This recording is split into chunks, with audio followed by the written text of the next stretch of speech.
Grâce à la vidéo, nous avons pu repérer les différentes positions du mobile au cours du temps.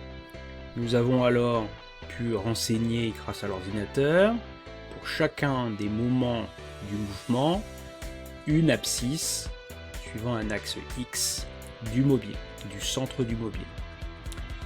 Nous cherchons maintenant à déterminer la vitesse du mobile à chacun de ces instants.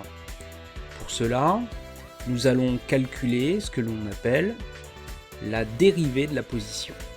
Donc nous avons x et nous cherchons la dérivée de x. Laissons l'ordinateur calculer. Nous obtenons une courbe, ici représentée en violet, que nous allons essayer de séparer des points qui sont ici, qui sont les positions. Pour cela, retirons dans un premier temps les points de la dérivée de x, puis créons une nouvelle fenêtre que nous allons réorganiser automatiquement. Voilà. Donc la première fenêtre correspond encore aux positions x au cours du temps, et dans la deuxième fenêtre, nous allons y mettre ce que l'on appelle donc la dérivée de x. Cette dérivée, en double-cliquant, nous pouvons modifier son nom, puisque par définition mathématique, c'est la vitesse du mobile suivant l'axe x.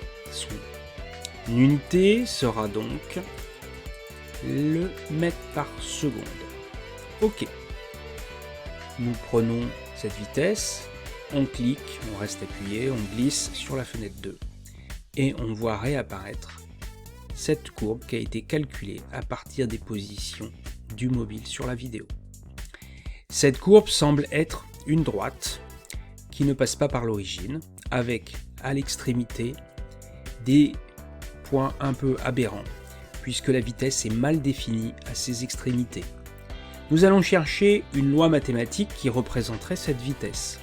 Pour cela, prenons traitement, modélisation, puis cherchons à modéliser donc la vitesse. On prend comme modèle, on a une droite qui ne passe pas par l'origine, donc affine.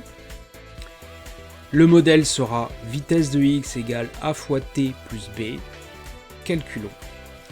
L'ordinateur va alors trouver une droite ici qui s'ajuste sur les différents points expérimentaux que nous avons calculés, mais nous allons, pour plus de précision, supprimer les points extrêmes. Voilà. Et nous allons passer d'un coefficient de corrélation de 0,987, nouveau calcul, à 0,997, ce qui est beaucoup plus proche de 1, et on voit que mes différents points expérimentaux s'ajustent parfaitement avec la droite. Quelle est son équation? V de x vaut 1,114 fois t plus 0,248. Le 1,114 est la variation de la vitesse au cours du temps. Le 0,248 est la vitesse à l'instant 0, c'est-à-dire que quand on met t égale 0, ce terme-là s'annule et la vitesse, qui est la vitesse à l'origine, vaut cette valeur-là.